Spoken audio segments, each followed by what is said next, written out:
So welcome everybody. Thank you all for attending this talk. I am super excited to see some of my INST 362 students and of course my graduate students as always. But thank you everybody for attending. Today I'm going to talk about communities computing in the Carolinas, and I just wanted to kind of give you a little bit of background before. So this is a talk that I did for the International Computing Education Research Conference. And it's funny because when they first asked me to do this talk, I said, you know what, I'll just do a regular research talk, of course, was what I was thinking. But then as I got to talking to the conference organizers, we were talking about how the conference was supposed to be in Charleston, South Carolina. And we were talking about how could we bring that location to the conference, to the virtual participants. And so that made me think, like, wait a minute. I got my start in computing in the Carolinas, right? I'm from the Carolinas. Anybody knows me, you know that I'm a Carolina Panthers fan, right? It's part of who I am. And so I decided to actually structure the talk in terms of my own background and entree into computing and how that actually has influenced the work that I've done today. But I didn't want to do that. I didn't want to do a talk like that and not give people an entree to the Carolinas and not welcome them there. So I actually I had my cousin produce a video to give people an entree to the Carolinas. But then after I put this talk together and gave the talk, I was thinking the whole time, like, I'm sharing this with an international audience, but I haven't yet told my family, my research family here at home. So that's why I wanted to share this talk in the HCIL brown bag. So here it is. So for those of you who are not familiar with the Carolinas, I have a map here.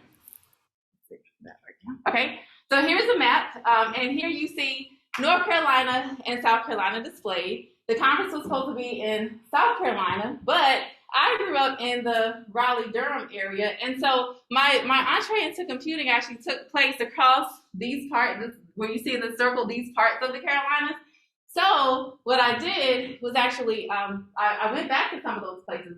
My cousin and I took a tour of those places of the Carolinas to create an entree video that talks about the Carolinas, but it also gives you an introduction to the talk, to some of the key concepts of the talk. So let's see if it plays so you can hear the sound.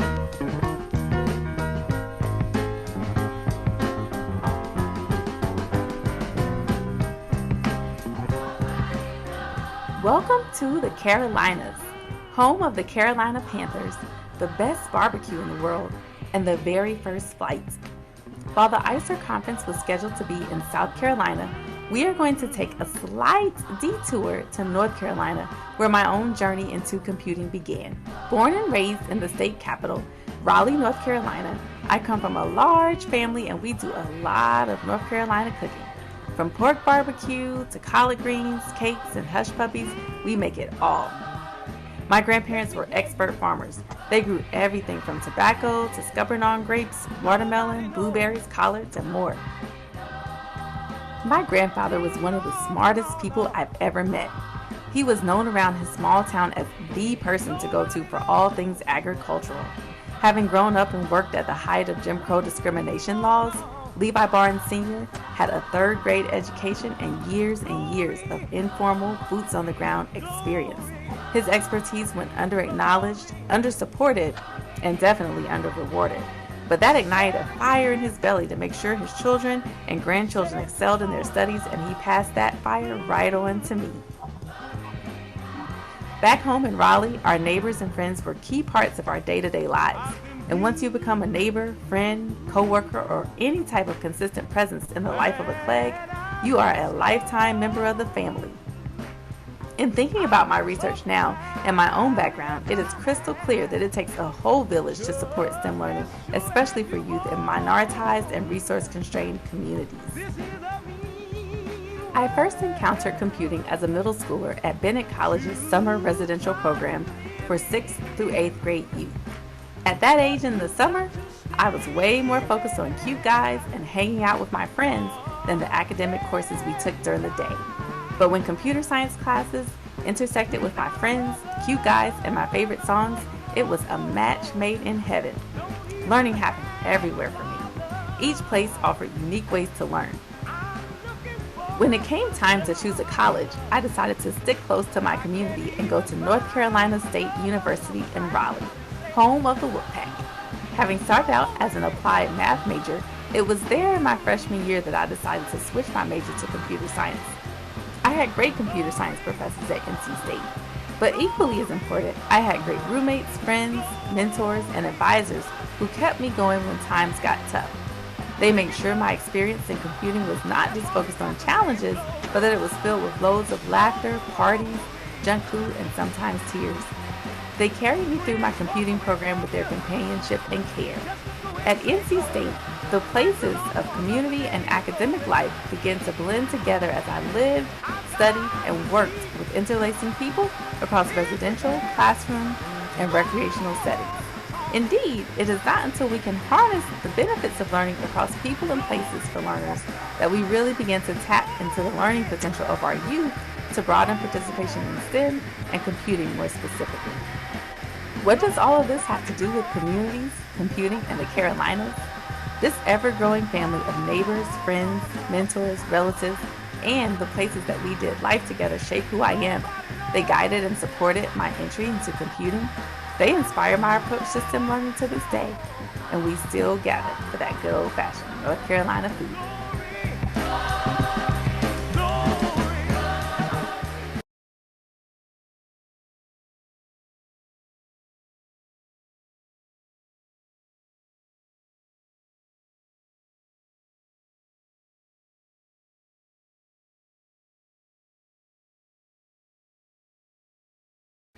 So just a side note there, right? North Carolina has the best barbecue in the world. So if y'all didn't get that from the video, right? We want to make sure you got that. So one of the things that you can see in this video for me is the importance of community when it came to learning. But the research has shown that it's not just me, right? That communities are important for learning, and especially for minoritized and resource constrained learners. And the research has also shown, people have talked about how a lot of times when you think about Western cultures, people talk about how there's an individualistic sort of society where you're looking out for having success for yourself, maybe your immediate family, and that kind of thing. But a lot of times when you look at populations from minoritized and marginalized communities, there's this group mentality where you feel like you're not successful until your whole community is successful. And this actually represents, for me in my work, it represents not just a need, but also an opportunity. Because if we can leverage communities to support learning, then we can actually help communities to begin to leverage their own resources for development. Okay, so that's sort of the motivation of the premise for my work, and what I would begin to think about as I put this talk together was that from my own approach to community and community-based learning, there are three facets that I've learned that we really need to expand in, especially when we're thinking about computing and STEM learning more specifically. And so this talk is actually going to be structured in terms of those three aspects. So I'm going to talk about the need to expand the faces of computing, the places of computing, and then the interlaces. And so the way I'm going to do that is I'm going to start in each of these three areas. I'm going to tell you about a personal story from my own life and growing up in the Carolinas and my entree into STEM. And then I'm going to talk about how that's influenced my research today. So let's start with the faces of computing. And for that, I want to go back to Bennett College in Greensboro, North Carolina. Bennett is a historically Black college and university for women. It's for women only. But back in the early 90s, now I'm giving my age away too, but they also had a summer camp program that they would do where you stayed on campus, and it was for girls and boys, for minority youth to get enhancement in their education and that kind of thing. So what I didn't say in that video was that actually was the first place that I ever learned how to program. But the original face of computing for me in that context was actually kind of boring. So we had a professor. She was a female African-American professor. she had great intentions, but, you know, she was kind of monotone, and she would do a lot of lecturing, and I didn't really know how that connected to anything I cared about or was interested in, or what is a program. And so she was, you know, she would be up there talking, and that first year that I participated in the program, I actually, like, okay, my students, I need y'all to close your ears, but I actually slept through the whole thing. Y'all don't do that in my class. I kind of slept through it, and I didn't really participate. And I didn't pass the class that first year, but it was just it was a summer camp program, so it didn't affect my grade or, you know, that kind of thing. But then the second year that I participated, I don't know what happened. Something clicked.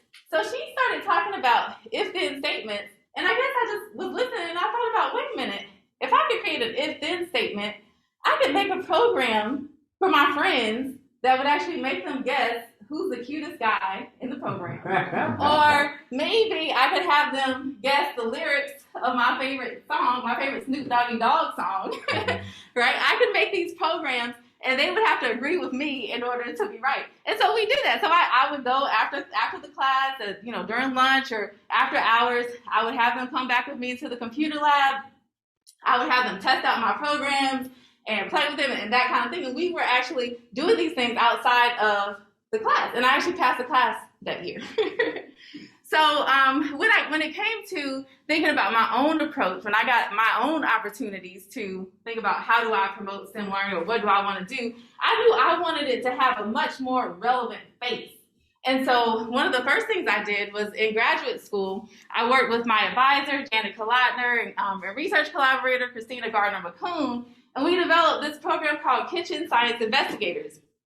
So in Kitchen Science Investigators, kids were learning chemistry and science through cooking. And so they would start out with these semi-structured experiments where we give them a question, what do eggs do in brownies, for example? And they would make the same brownie recipe, but vary, you know, the amounts of eggs or that kind of thing. And they would actually see what the differences were. And they would do these experiments so they could see what the underlying ingredients were doing and how they were acting in their recipes. And then once they had several of those types of experiences, we actually gave them their choice. So they did choice day investigations. And so now we said, you guys bring your own recipes in, and you use science, you use these investigations and things like that to make your dishes better. And so here's where we got to the real community part too, right? So the kids would bring in their mom's fried chicken recipe. They would bring in their aunt's red velvet cake recipe, and we'd have the community come in and see these recipes being formed. They would go through these iterative processes to learn more about, you know, how do you get the best browning on the fried chicken. They would design these investigations to figure out how to get their ingredients the ways that they wanted them to. So then once I came here to the University of Maryland, I began to expand this approach as well to thinking about how can we further broaden the face of computing. And so then when I got here, I met John Fralick, who was a professor here at the time, and the graduate student Layla Norruz, and they were actually creating this shirt. And one of the questions that they had with the shirt, some of the questions that they had were, what if our clothes could reveal how our bodies function? How could that change the way that children learn about and understand their bodies? And with my own focus on inquiry and investigation, I was especially interested in whether or not a t-shirt could become a platform for experimentation and inquiry. So we created these tools that did this live sensing of children's body organ functioning. The first tool was we were actually trying to promote these scientifically meaningful experiences. So we wanted to help the kids to engage in scientific practices where they were using these tools to do investigations. But we also wanted them to help them make connections to their daily lives and to their interests and to their cultures. So the tools that we created were Shared Phys, and what Shared Phys did was allowed each child to wear a monitor, a Zephyr bio harness that would actually detect their live heart rate and breathing rate, and it would project the data to a screen. So here you see up to 6 wearers wearing they're wearing the sensors, and it would show them on a live graph their heart rates. So here you can see it in action. It should be about 185 or 190. Now do what you're supposed to do. You're acting. Go.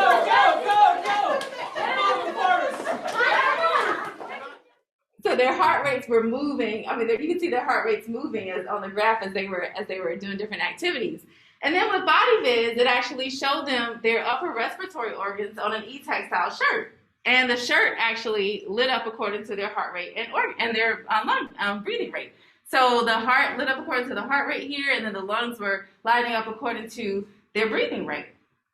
And so what we found with these tools was that kids did engage in this really life-relevant inquiry. So they wanted to know about how different types of everyday life activities affected their heart and their breathing rate. So they asked questions about what does eating candy do to my heart rate? What about doing different dances? When I do the nay-nay dance, how does that affect my heart rate? When I do my homework, when I sleep, and things like that. And one of the interesting things was even with elementary school kids, we worked with kids in 1st, 2nd, and 4th grade. A lot of times they would, of course, get so excited, as you saw in the video, about using the tools that they would sacrifice the integrity of their investigations, but they always would bring it back up. Wait a minute, you're not doing this experiment. And then you would actually get to talk a lot about how inquiry works, and they would actually redo it, and they would actually learn more about how the inquiry process worked. But we also had to identify tensions with respect to using these types of tools and taking this new face of STEM learning into the classroom.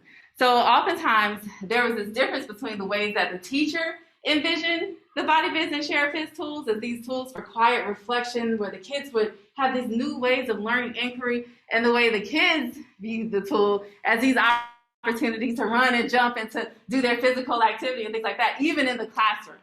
So we had to figure out ways to leverage space and layout in the rooms and think about the norms with respect to space and layout in a classroom, and also to think about how can we leverage supporting artifacts to promote the types of inquiry investigations that were going to be okay in the classroom. So for example, instead of having lots of basketballs and things like that in the classroom, maybe we have more worksheets or homework that they can chest out, or pillows where they can kind of be more relaxed or have more quiet inquiry.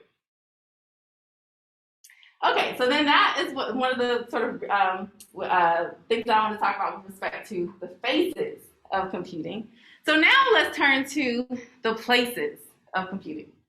Now, coming back to the Carolinas, now I want to fast forward all the way to coming into my undergraduate program. So as I said in the video, I went to North Carolina State University, and it was in Raleigh, North Carolina, so where I was from. I started out as an applied math major. And as an applied math major, people kept talking about this one class that you had to take that they said was super, super, super hard. So I was so nervous about taking this class. And it was an intro to programming class. And so people had me scared about that class. And they were right. It was hard. It was a really, really hard class. And oftentimes I would find myself at the computer lab late at night. Back then you had to do, it wasn't like now you have your laptops and things like that, but you had to stand in line at the computer lab late at night, and there was a computer lab that was right across the street from my residence hall in another residence hall. So one night it was late, and I was there working on an assignment that was due, and I was super nervous about it because it wasn't working. You know, you get those syntax errors and you can't figure out what's going on, and I'm just like nervous about it because it's due and I don't know what to do. And I'm in the computer lab, and I look up, and something like flicks past my face. And I'm like, what is this? And I look up, and it's this sheet of paper. It's like a card, and it says something to the effect of when your knuckles freeze up and you get carpal tunnel syndrome, you can't see straight anymore. And it said, I opened it up, and it said, come home. And it was my roommate. She had come over. She had gotten all of my suite mates to sign this card to tell me, Tammy, stop worrying so much and come home. And at that moment, when I saw that, I started crying, right? Like, it just meant so much to me. And, I figured it out. I got the program working. I ended up getting an A in the class. And then I decided to switch my major to computer science. Now, the reason that I tell this story is not because I switched my major to computer science, but more so because oftentimes when we think about learning and where learning is happening, we tend to focus in the classroom. But that experience and many, many, many, many more like it in undergrad, whether it was at the computer lab, whether it was at the dining hall, whether it was at my residence hall, those experiences were where learning was also taking shape for me in these really powerful ways. And I needed those restorative places to help me to navigate not just the cognitive parts of it, right? Like not just the understanding the content, but also the sort of stress of it too, right? Like pressing through these hard times and knowing that people were there for me, right? And being able to talk about it and come up with new ideas to apply computer science in the dining hall and things like that. So that's actually inspires the work that I do. And this wasn't something that I thought about until really putting this talk together. But many of you who know me and know the work that I do, you know that a lot of times my work takes place outside of the classroom. So I focus a lot on what Ray Oldenburg calls third places. Now, third places are the places, they're not the first place of home, and they're not the second place of school or work, but they're these third places, these community spaces where conversation and interaction happens dynamically. So they're your churches, they're your barbershops, your hair salons, they're your basketball courts, and places like that. And so one particular way that I've done this in my work, or that as my work moves forward, that we have leveraged learning in third places has been looking at neighborhoods as context for learning. So for this, in the Science Everywhere project that many of you have heard me talk about, the goal of the project has been to design technologies and learning experiences that help youth, especially those in resource-constrained communities, to connect the STEM learning that they're doing across home and school and after-school contexts. And so what we've been doing is we've been trying to understand how can we develop these types of socio-technical systems, or these systems that are not just the technology, but also technology integrated into these third place contexts, these third place interactions and activities. How can we leverage these socio-technical systems for influencing learners' STEM disposition shifts in communities? So we designed a mobile app that allowed youth to actually capture and share the STEM learning that they were doing across these contexts.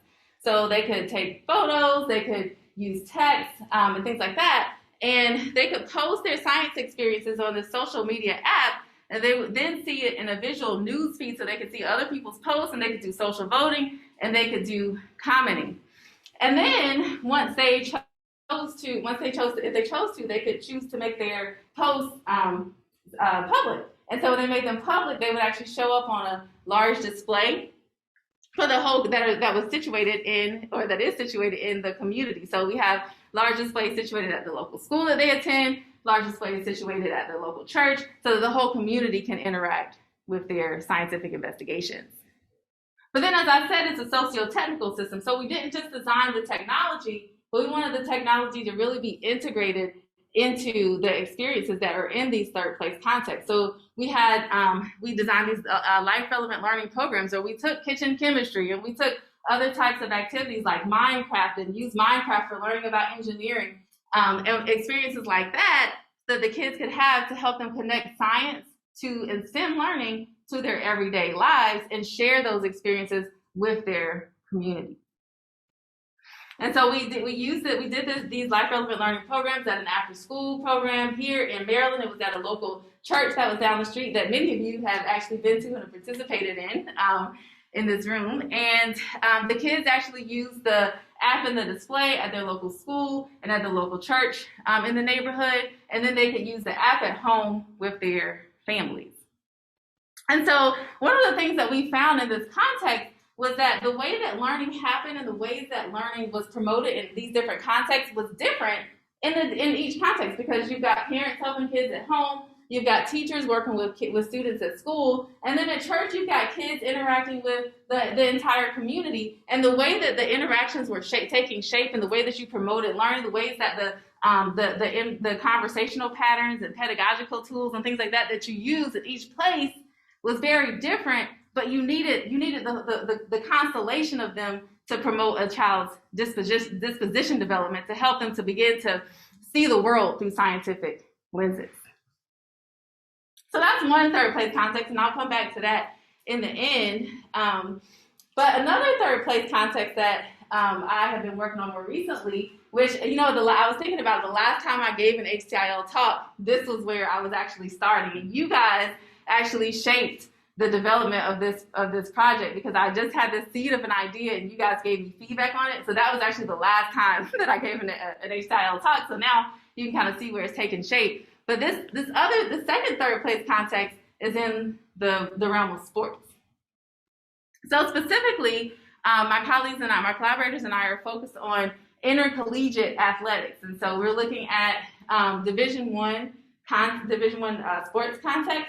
And we're focused on data analytics and how data analytics happens in these different contexts. Because now most major sports teams use analytics to make their major sports decisions, whether they're choosing who to hire and who to fire, which strategies to run, which plays to run, right? Like all these different kinds of things, and even how to engage the fans. They're using data analytics.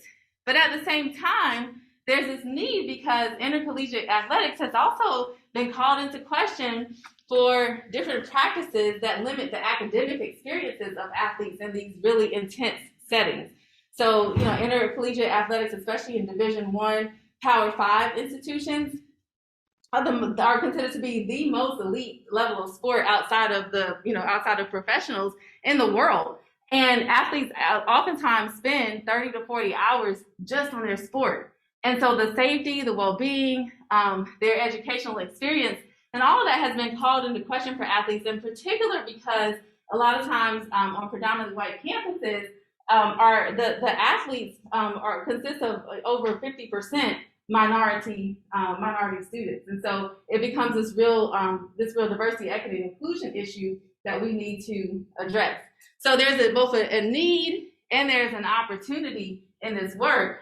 And where we started off was really trying to understand what are the existing data practices in this setting, right? So what are the practices among athletes, coaches, trainers, athletic staff in a Division I context? And we've also been trying to understand how the organizational context structures these data practices, because we recognize that in order to promote any kind of learning or any kind of technology in this setting, we've got to understand the way the organization works, or else it just won't be used. And so we've actually, in our initial interviews with athletes and athletic staff, we began to really study and identify these tensions that exist between sort of these opportunities for promoting data science and the challenges and barriers to engaging in data science for athletes in particular. So I'm going to tell you about two of those for the sake of time. But the first one is staff analytics practices and its relevance to athletes.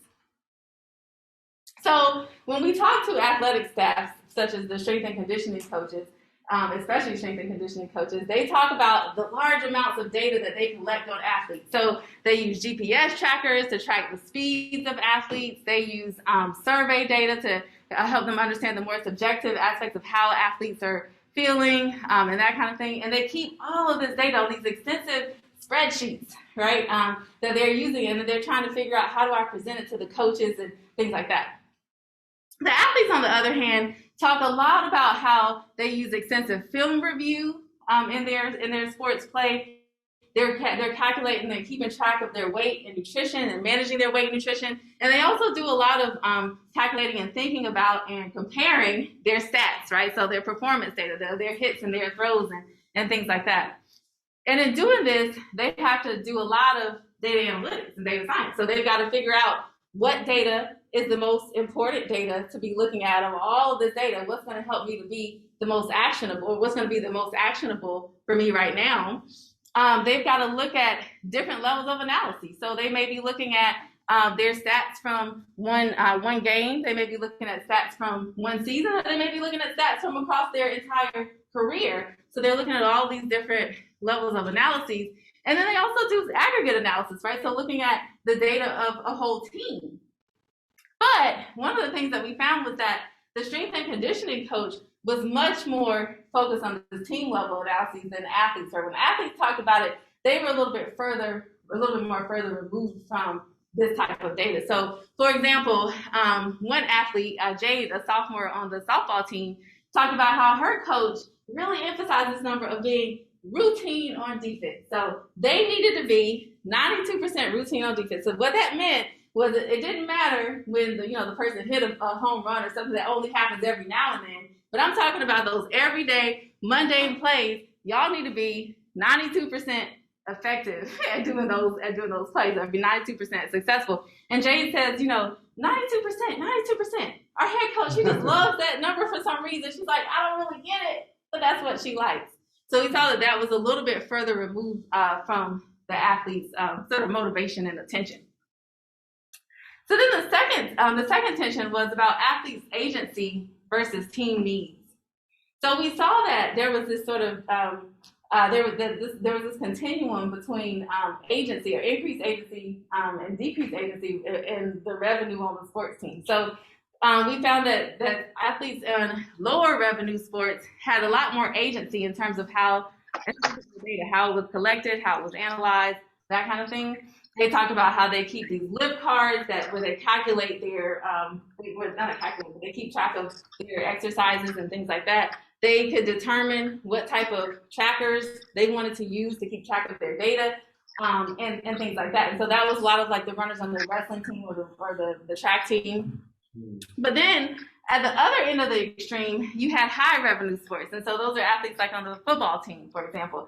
And they talk about how, we have like 4 or 5 strength coaches. We don't have to, I don't ever see a lip card. The coach actually keeps track of that data and tells me, walks me to my routine and tells me exactly what to do, right? All right, taking our weight is not a matter of standing on a scale. They actually have a trailer that pulls up to the athletic facility, every so often, and athletes one by one go into this van, and they get these complex numbers that are shown about their data. So they don't just get their weight; they get their bone density or their bone density measurements. They get all of these different numbers that they then need the nutritionist to help them to understand. But then somewhere in the middle of there were these team sports that were not necessarily high revenue teams. So they had some agency, but they also had an amount of surveillance as well. So an athlete on the softball team talked about how they get these meal cards that allow them to spend money on food off campus. So they can go to Chipotle or somewhere else and use their meal cards, but the receipts are then sent back to athletics. So they may hear back from the nutritionist like, hey, Jude, you need to lay off the fries, right? And so there was like this level of surveillance, even though they did get to determine some of the apps that they were going to use to track their own performance and things like that. Now, in this research, one of the things that we found, that we continue to find, is the importance of relationships. So the coaches especially talk about how if I want to get an athlete to buy into my regime, my training regime and things like that, I can't just come in here and just spit it off to him or her. I've got to actually build relationship. I've got to build rapport with them. So I'm going to ask them questions about how they're doing, how are they doing in school, how is their love life, what's going on in their family, and those kinds of things, because that relationship is an important part of being on the team.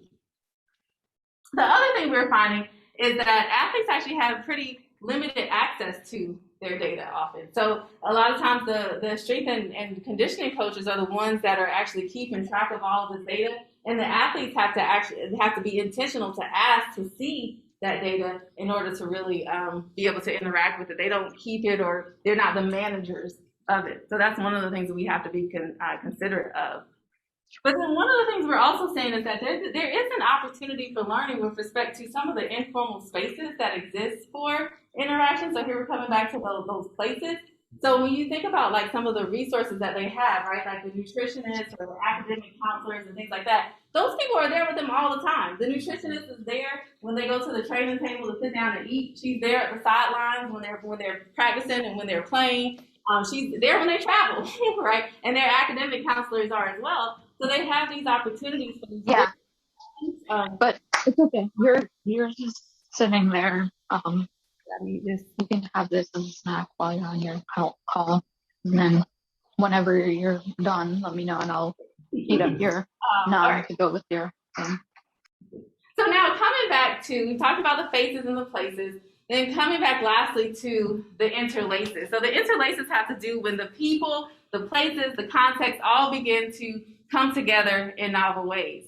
So for that, I want to come back to North Carolina, to come back to my home in Raleigh, one of the things that I observed when I was reflecting on it were the ways that my potential really wasn't realized until the people and the formal and informal organizations began to come together in my life in these really powerful ways.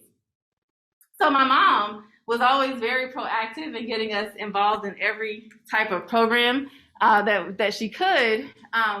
But when I was growing up, so I participated in all these different community programs, and we were learning about STEM and having STEM enrichment experiences and things like that. And there was one summer where my neighbor that lived in the house behind us, Mr. Kelvin, he was a PhD student at the time at NC State in computer science, and he said to my mom, Cheryl, let me tutor Tammy and Terry, who's my brother. He said, let me tutor them and their friends over the summer in math and just kind of help them to, keep up with what they're doing and not lose track of things and things like that. So Mr. Calvin was real brave because we were a real rambunctious bunch. We wanted to socialize and do all those different things, but he worked with us on our math. And at the end of that summer, he said, you know what? He told my mom, you know what? They don't need, they're in the wrong math class. Like, you've got them in this class, and I thought the class was advanced, but he was like, no, they need to be in this other, more advanced class. Well, by the time he told them that, I was already signed up and maybe had gone to 1 or 2 days of the first class and had seen that, some of my friends are in this class, and I was pretty happy with the class and everything. And my mom was like, no, she needs to get out of that class. And so she called the counselors and had them moved. And I was really upset because I was like, Mom, my friends are in this class. I don't want to be in this other class. I don't know these people. And so my mom actually got on the phone with my friend, my best friend who took who did the summer program with me and Mr. Kelvin. She got on the phone with her. I call her Mama Joyce. So she said, Joyce, we need to get them in this class. And so Mama Joyce got Rashina in that class, and then my friend was there, and I was good. And the way that the powerful thing about that was that it was this informal opportunity that we had in the summer that spurred from a neighborhood context, right? That then influenced my formal opportunities in math. And actually today, both myself and my best friend are both in STEM fields, and she actually does medical research now. So we need to really think about how we can promote these interlaces between people and organizations and places. And so remember I was talking about the Science Everywhere project. Well, that's one of the things that we've actually seen in pretty powerful ways in this project as well. So this project has been going on for over 7 years now, I think, a long time. And when we first got the funding for this work, and we still are, we've always been focused on how can we help kids to leverage their funds of knowledge to engage in STEM in new ways. But it was interesting because as we began to talk to the parents, the adults in the context, right? So the parents, we began to talk to the teachers, we talked to community volunteers in the setting, and we would ask them, we would be focused on, okay, like how are the kids participating? Like, how are their dispositions changing in science and things like that? And the adults would actually begin to reflect and say, well, you know what? The way I think about science has begun to change. And so we actually started to really study that and to study their shifts and their perspectives and to see powerful ways that was actually influencing the STEM learning that was happening across the community. So we found that there were two sort of themes with respect to the adult participants in the program. We found that some were more oriented toward traditional science, so they were really focused on sort of my student Ken always says capital S science, right? Like, science the way we think of it in the classroom and formal aspects of science. But then we had, on the other hand, communitizers.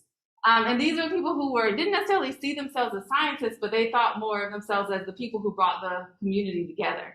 So I want to tell you a story as I begin to wrap up about one such communitizer, Pastor Taylor. So Pastor Taylor was he still is a pastor at what we call Grace Covenant Church, and he's been a pastor there for over 15 years.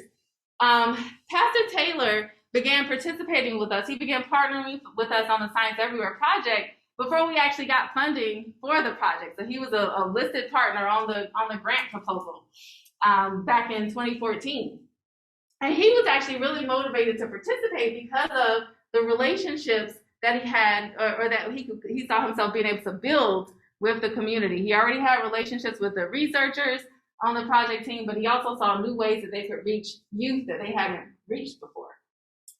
So when we first started talking to him, though, when we first started doing interviews with him, for example, in spring 2016, Pastor Taylor was expressing a more distant perspective of science. So he said, the greatest challenge for me in science everywhere would probably be my own lack of confidence in those areas of science. So he says, I understand science is not really my lane. That's not what I like to do. So I don't really care, to be honest. He said, I excel in the community part. That's what I bring. But it was interesting because in this interview, he started talking with the interviewer, and she was asking him questions that helped him to begin to negotiate how he did or how he could participate in STEM. So she asked him, well, what kind of post do you make to the Science Everywhere app? And he said, well, science is not my lane. I don't really make posts to the app. Then he thought about it. He said, you know what? No, I did take this nice photo though. When my son and I, we had to shovel some snow. He said, we were finished and there was like this nice sunset. And he said, I wish I could have posted it, and I probably still can. But he was like, I don't really know what I would say about it. And so the researchers suggested, maybe you could ask a question like, why does the sky change color when we have a sunset? And they both thought about it and said, that is a good question, and neither one of us know the answer to it. And so Pastor Taylor said, and I did have this other question too. And he said, when she told him, Pastor Taylor, you got to scientize the experience. And so, and he said, and he thought about it. He said, I will try to scientize. So by the second interview, we saw that Pastor Taylor was continuing to really negotiate how he could scientize, right? So how he could see science in his everyday life. And so he was excited about the display activity that he saw, the ways that the community was really crowding around the display and interacting with it and how it was showcasing community events. But he was still relating science to his own goals. So he says, I'm sorry, Science Everywhere, like, I'm probably not going to be interested in science. Like, he's like, it's got to be really like a specific part, of my goals. But it was interesting because he then thought back to some prior experiences that we had just finished doing in the Science Everywhere program over the last year, where actually Carol and some of her friends over at the Anacostia Watershed Society had come and talked to the kids about environmental investigations. And so the kids had actually been doing these investigations of water quality in the creek behind the church. And so at the end of their investigations, they were like, Pastor Taylor, this water quality needs some help. We got a lot of pollution in this water. And so they suggested some management practices like rain gardens or things like that they could do to improve the water quality. And in that interview, Pastor Taylor said, maybe if science has something to do with that, right, that could be something we could do. And it was interesting because later, when we came back and we wanted to, we asked Pastor Taylor, like, how can the Science Everywhere group or, the kids and all that, what's a project we could do around the church just to say thank you to you guys for, the way that you always hosted us and partnered with us and that kind of thing. We were thinking about like a cleanup project or something like that. But Pastor Taylor said, what about those rain gardens? And so we began to actually work on that. So in summer of 2018, we actually, one of the researchers on our team began to partner with a landscape architect at the local watershed society. And they did co-design with the youth at Science Everywhere to design the layout of this rain garden, what the layout would be, what the plants would be, and that kind of thing. And then Pastor Taylor actually brought the community together around this. So he got the Science Everywhere youth involved, the Watershed Society was involved. He got a local high school next door that had high school volunteers that needed volunteer credit hours. He got them involved. He got the church involved. He hosted a community meeting so people could learn about the rain garden and things like that. And so then we all chipped in together and we built this rain garden that is still there at the church today. And so in doing this, we see how science actually became interlaced across people, across formal and informal organizations in these really powerful community-driven ways.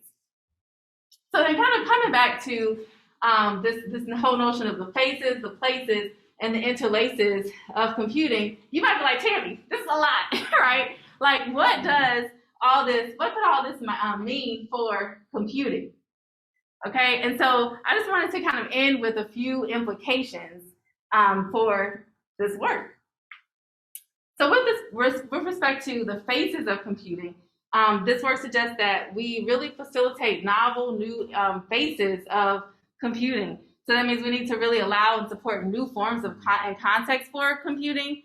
And we need to design learning experiences and systems that actually bring out these new faces for our learners. And we got to recognize that sometimes it's not going to look the way we expect it to. It will not look the way we always think that learning happens. It's going to look a little bit different. So we have to learn how to recognize it. And then with respect to places, we need to facilitate learning in and beyond the classroom. So we need to especially think about restorative spaces for building relationships. And I know that there are things that many of us in the college here are many ways, Sarah Gruen and the work that she does, right, is really focused on how can we have these restorative interactions and spaces, right, for computing and for learning for our students. And then we also need to really think about how can we promote consistent interaction with community builders. So the Pastor Taylors, the Sarah Gruens, right? Like the people who bring community to the Carol Bostons, right? Like the people who bring community and know how to leverage the networks and get our students and have our students supported in these restorative ways. So then with respect to the interlaces, we need to really recognize and support adults with various community roles. That kind of goes back to what I was just saying, right? Like we need to recognize the communitizers in our spaces and really support them. And then we need to connect learners to new opportunities. So when we see that, hey, they're really interested in this, we need to find ways to leverage our networks of opportunities, right? And to get them involved in the next things. But also I had a few more implications in this talk because remember I was talking to computing education researchers, and I think many of us are fall into that category as well. So a few more implications for computer science education research in particular. And so the first was that we need to study diverse means of engaging in computing with a broad range of methods. So a lot of times we'll think about assessments, so like tests and things like that we can do pre and post tests to understand what our youth are learning. And that's good, right? We need those things to do those type of assessments, but that probably isn't going to get to what I was learning when I was making those Snoop Doggy Dogg programs, right? Like you're not going to see those types of experiences and that type of development. And so we need more qualitative studies. We need to just figure out more methods to really understand the types of experiences that our students are having. Coming back to North Carolina, my mom, Evelyn, you know how you cite people in your talks, right? So I'm citing her. My mom always says, you got to start them when they're young. And so she always said that, she was good for, in the home, if there was a child, it didn't matter how young they were, if they were interested in helping, she was going to get a stool for them. She'd get an apron for them. She'd have them washing dishes. She'd have them helping her cook. She's like, you got to start them when they're young. And I think the same thing goes for our learners when it comes to STEM education, right? Like we can't think like, oh, they're too young. If they are ready to be engaged, then we need to